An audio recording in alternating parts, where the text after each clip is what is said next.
What was the first event that disproved your childhood belief that the world is a safe place?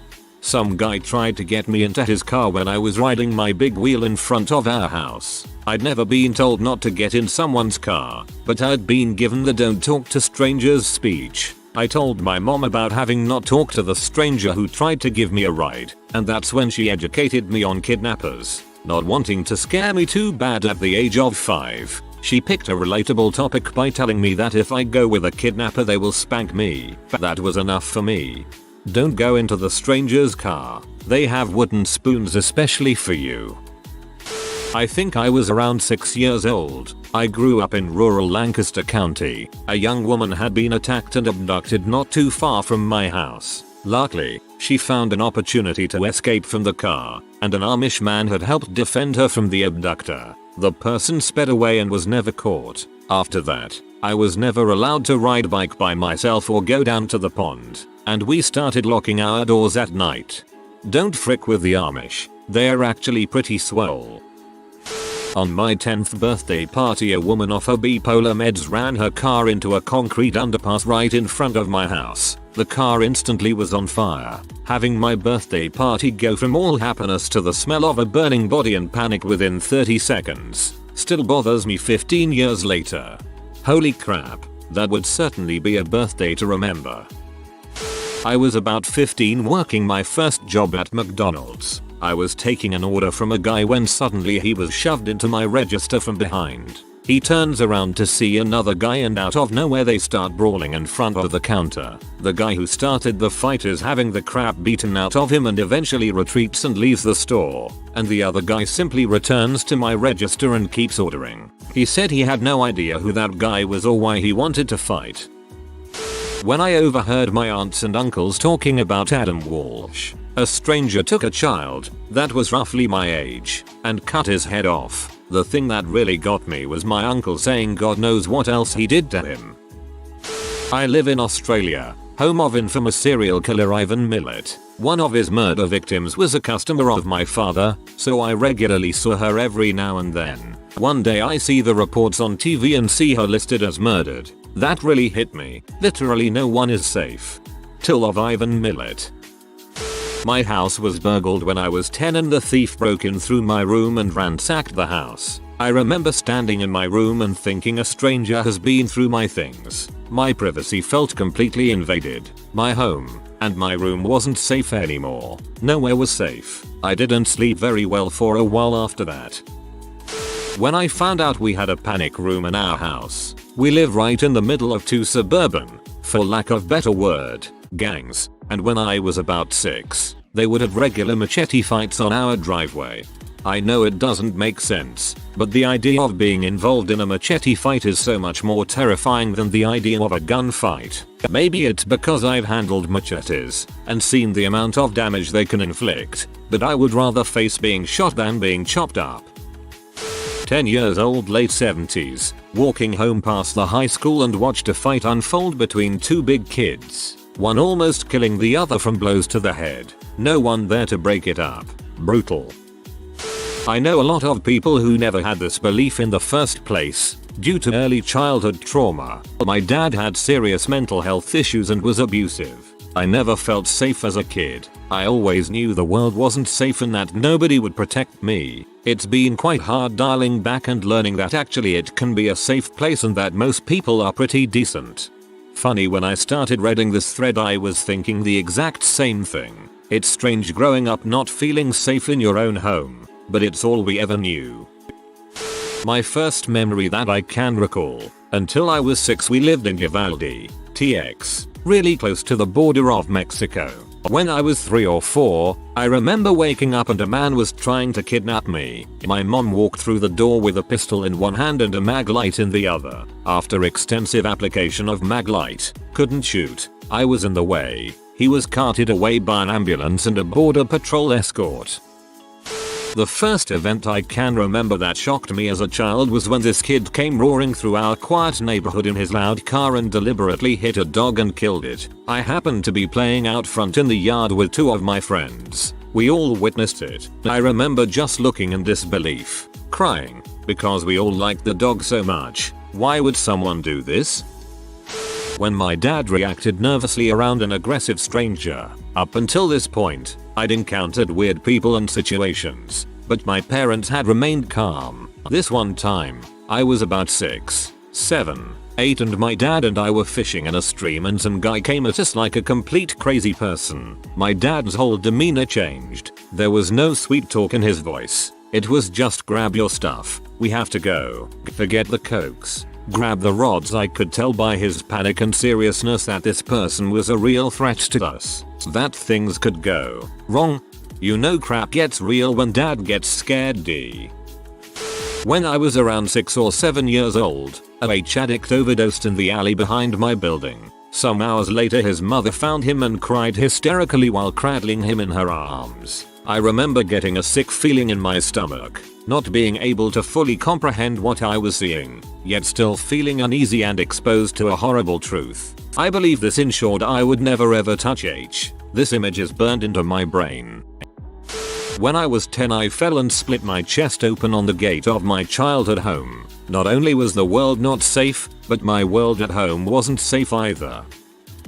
My mom was picking me up from school in 2nd grade. I was sitting in the backseat of the car with one of my friends when some lady came up to the driver window and started yelling at my mom, swearing and screaming. She pulled out a can of pepper spray and sprayed my mom. Then she turned it to the backseat and got me and my friend. I thought school was safe. I thought adults were better than children. I learned the truth this day. The lady's kid stole my brother's Ken Griffey Jr. signed baseball, and my older brother took it back from him, apparently threatening to beat up the kid if he took anything again.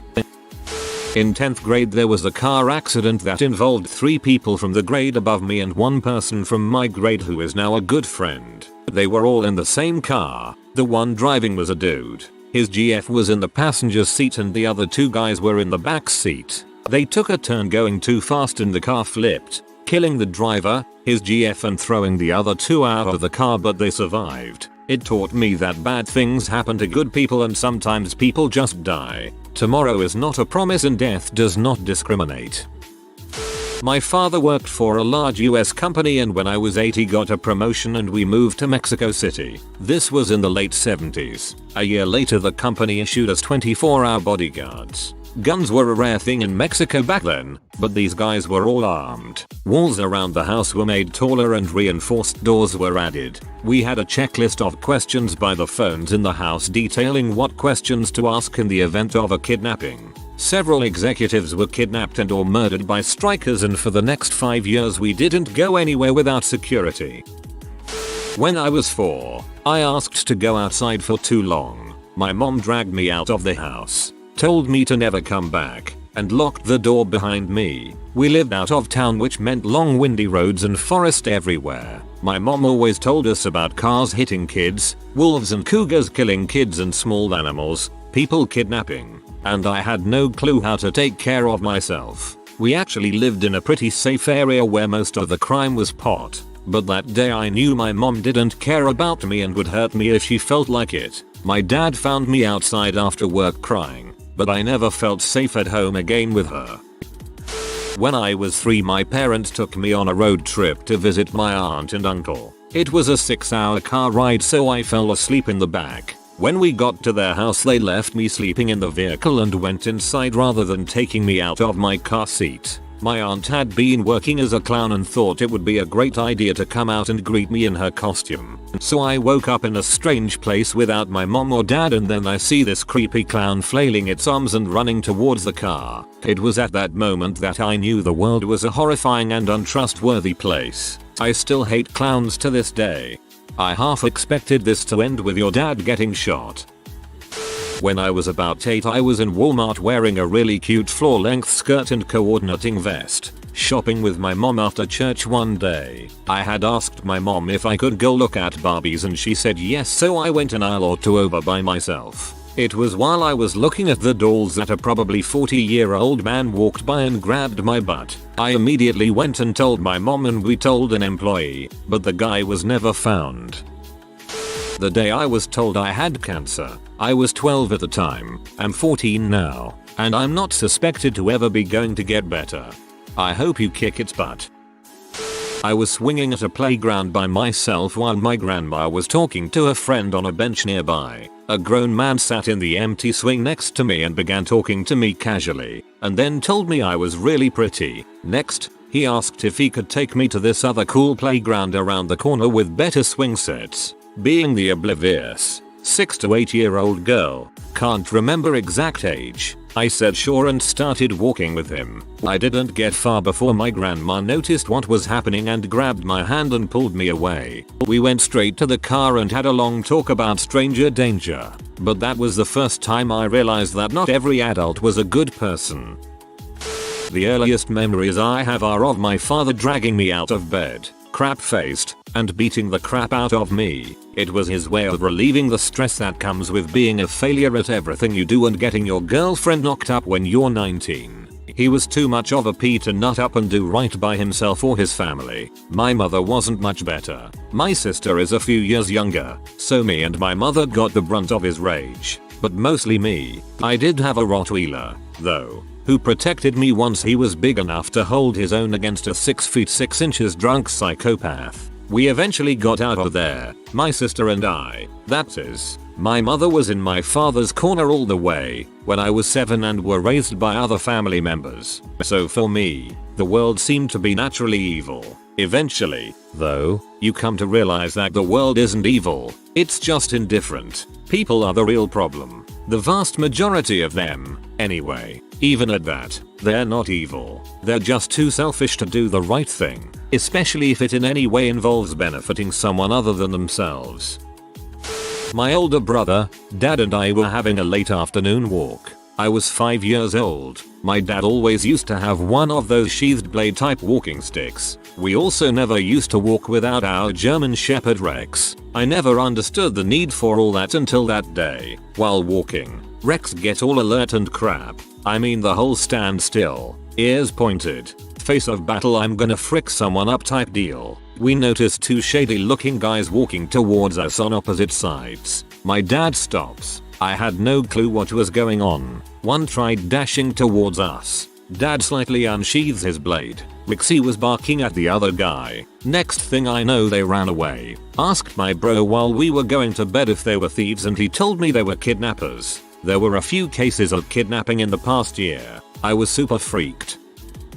Remember the old lady who sued McDonald's so they wouldn't keep their coffee at insanely high, above boiling temperatures, after she was horribly burned when hers spilled? Well, this happened before that. I was barely 3, still in pull-ups, and my grandma ordered a coffee at McDonald's on our way back from the laundromat. My grandma always put her drinks on the passenger cup holder, easier to reach that way. A sharp turn, and the lid, which wasn't properly fastened on, popped off and coffee over the boiling point was now spilled onto tiny little me. The pull-up saved me from the worst of it. Grandma had that off me in a flash and used the clean laundry to wipe off the coffee, so while I still had 3rd-degree burns, I got away free of skin grafts, minimal scarring on my thighs. But it's my earliest memory and I had a lot of issues with fear and anger from that time on. TLDR, I got 3rd-degree burns from McDonald's coffee when I was 3. It's incredible that McDonald's, its lawyers, and their lobby tried to turn the fact that people sued them over their idiotic practices into a media coup for themselves. It took me a while to realize the concept that the world isn't safe. I don't know if it was just me being naive or ignorant. Even when I was 6 and got run over by a truck, almost died and had to spend 3 weeks in the hospital, it didn't really faze me though. I had a quick recovery and it still hadn't hit me. The time I first realized our world is a fricked up place was when I was 16. I got a call that one of my best friends had passed away. I sat there for hours thinking it can't be true. We're young and invincible. How could this happen to someone so close? That was the moment I realized what the real world was, and not the fantasy I had made it out to be. I was 6 and got run over by a truck. It still hadn't hit me. Well, technically. Well, I was born and raised in Rio de Janeiro, Brazil. Seeing people getting killed on a daily basis on TV has proven me that the world is a very violent place. Learning that the noises I heard nightly growing up were not from fireworks but actually drive-by shootings. This was in Detroit. Saw my uncle getting ripped apart by a mine. I was 10 at the time. Went to inspect a building site in Kosovo with my dad and my uncle. The local commander didn't made the effort to make sure that all of the mines next to the building were found. He even said that all mines has been disarmed and that you can walk right through it. Well frick. Never trust a bungler with a high rank. I found my 7-year-old sister sleeping in the bathtub when I was 3. I quickly learned what drowning was and that she had slipped into a diabetic coma. My mother was a high school teacher, so when I was in elementary school she left an hour before the bus got there to pick me up. On Mondays and Fridays my grandmother would come by. On Tuesday, Wednesday, and Thursday I would go to my best friend Joe's house and play Nes until the bus picked us up. When I was in 3rd grade, Joe's single mother drugged him and his brother with sleeping pills, made a goodbye call to her boyfriend, and set the house on fire. Luckily she had taken the pills herself before attempting to set the fire, and her BF contacted the police and fire department. Joey and his brother were treated for smoke inhalation, sent to live with their father, and I never saw them again. Childhood ended that day for me. My earliest memory is of being brought to the hospital after one of my mom's beatings. I was 2 at the time. My mom used to beat us so badly. I still have physical scars from it as an adult. My mom beat us often, and one of her favorite tricks was to hook her engagement ring inside our lips so we would bleed as she smacked us across the face. I'm 18 and Norwegian, and honestly the world feels pretty safe to me. Even though I see wars and stuff on TV, I feel like I'm in a protective bubble. 29 Danish female here. I feel the same way. When I was perhaps 11 or 12, I got permission from my family to ride my bike to the library. It was maybe 1 mile away from our house. Get there, put the bike up, go in and read for a while, come back out, bike equals stolen. I go back in crying, had to call my mom to pick me up. Day to the library was ruined. Much more innocent than the rest of this thread. My elementary school lay behind a railroad embankment, so every morning our school bus had to drive through a small tunnel. One morning there was a teacher of us hanging from the top of that tunnel. The bus almost hit him. 9/11. I grew up in the NYC suburbs, so for us it was even more than just an attack on the country. It was also an attack on us. I had several friends whose parents died and many more who were affected. People who crawled to safety, who happened to call in a sick that day, or who were involved in rescue efforts afterwards. Coming home from elementary school to see my mother crying on the couch with CNN on was an unforgettable experience. Someone I went to kindergarten with was the victim of a serial killer. We were in 2nd grade, though different classes when it happened. There was no announcement at school, and a lot of my peers had no idea it had happened. However, I was a precocious kid who sometimes took a go at reading the newspaper, and the discovery of his remains was a front page story. At first it didn't register. I was like, Mom, look at this. A crazy guy killed someone with the same name as, first name, last name. I could tell it pained her to explain that a kid my age, living only a couple of blocks away, was murdered. Years later, when the city named a park after that young victim, it really upset me to reflect on what being tortured, abused, and killed must have been like for him. As a 2nd grader, I was mostly sad that I'd never run into him on the playground again. Either way, it was his killing that clued me into mortality in general. Growing up Christian, I was able to rationalize at a young age that God needed people to die so he could have more angels in heaven. Dumb I know, but I was younger than 8. When I was 8 my father went to visit Haiti. We live in America but he was born and raised in Haiti, and someone murdered him while he was parked. I was angry for a long time after that because at that age I never had to try to rationalize murder when there was a loving, forgiving Christian God. At that point I decided either this was part of God's plan, which I didn't accept because my family's lives went downhill after that, or that God didn't particularly care. It took me until probably right after high school to give up Christianity. Mother's side of the family is Ethiopian Orthodox, so big decision for me, and I've become more of a pessimist since, but I could always trace it back to finding out my father was never coming home. Bonus stuff. That is also when I had to comprehend what never truly meant, since dad is never coming home was a bomb to drop.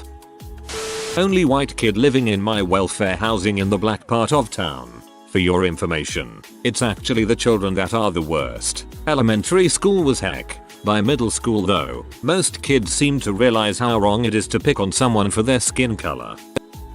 This is a good question. When I was 4, I was hit by a truck as I crossed the street to play with a friend. Fortunately, the truck stopped just as it hit me and I only needed stitches on my forehead. My mom recounts that I was never the same after that. She would often catch me with a very serious look on my face and in my eye that let her know that I knew that there was something wrong with the world. School sorted that crap right out for me. I went to the school my mum worked at, in an area much nicer than where we lived, with a bunch of snobby rich folk whose kids had all been socializing since they were like 6 months old at the local exclusive sports club. Pretty much from day one they bullied the crap out of me, and encouraged others to do the same. My mum said it was pretty saddening to watch a friendly and trusting 6-year-old slowly turn into a shy introverted suspicious teenager. Late found out the kid didn't actually have anything against me at 6, because we were freaking 6 and 6-year-olds don't give a crap about social standing. Their buttholes' parents had told them not to associate with me, not to invite me to parties and refused to talk to my mum because they didn't like the fact the school had let me attend. The real kicker, it's not even a posh school. We didn't live in a particularly crap area. They weren't that rich and we weren't that poor. Like our earnings were say 60k a year and theirs were 100k. Our house was worth 260k and theirs was worth 450k. They just liked to think they were better than they were. Definitely destroyed my idea that the world was a pleasant and safe place fairly early on. I was 5ish, maybe 6. We were visiting some family friends who picked us up from the airport. So we were taking 2 cars. I was in one with my friend, who I didn't really know much in the beginning, and the rest of my family was in the other car. We were driving along the highway when I see my family's car crumbled in a 4-car accident. One car had rear-ended another. They smashed into that one and then they were smashed into from behind. Thing is the car that I was in didn't even stop. They just kept driving until their destination. 1 hour. I didn't even know if everyone was okay. I was worried as frick. Didn't want to eat dinner and only felt okay when my family walked in through the door a good 5 hours later. I always wanted to play with my neighborhood kids, because there weren't that many of us where I lived in town. My parents forbid me from playing with any of the neighborhood kids, which I thought was unreasonable. So I snuck out of my yard one time to play at a girl's house who lived nearby. We were having a blast playing with Barbies, but after about 4 juice boxes, I really had to pee. I asked to go to the bathroom, but this little girl told me I couldn't go in while her dad was working in the bathroom. I guess my little kid brain assumed he was a plumber. In reality, he was a drug dealer, and occasionally, after getting his product ready to sell, he would snort some coke, I assume, though I'm not sure, get crazy and beat on his girlfriend and kid. Well, that day must have been a coke day, because that man came tearing out of the bathroom, grabbed his girlfriend by the hair and started hitting her head off of the counter, asking who she was freaking. The little girl I was playing with just turned to me and deadpan asked me to leave and please don't call the police. The saddest part was when I running out the door, I saw her take off her clip-on earrings and tie her hair back, waiting for her turn. As soon as I ran home, I told my dad, who was a cop, what happened, and he just sighed and called it in. I was 7 years old. The earring part of this just makes it so much more brutal. That a little girl would know how to prepare to be beaten breaks my heart. If you are new to the channel, you can subscribe. I publish new videos every day. Until then, check another video.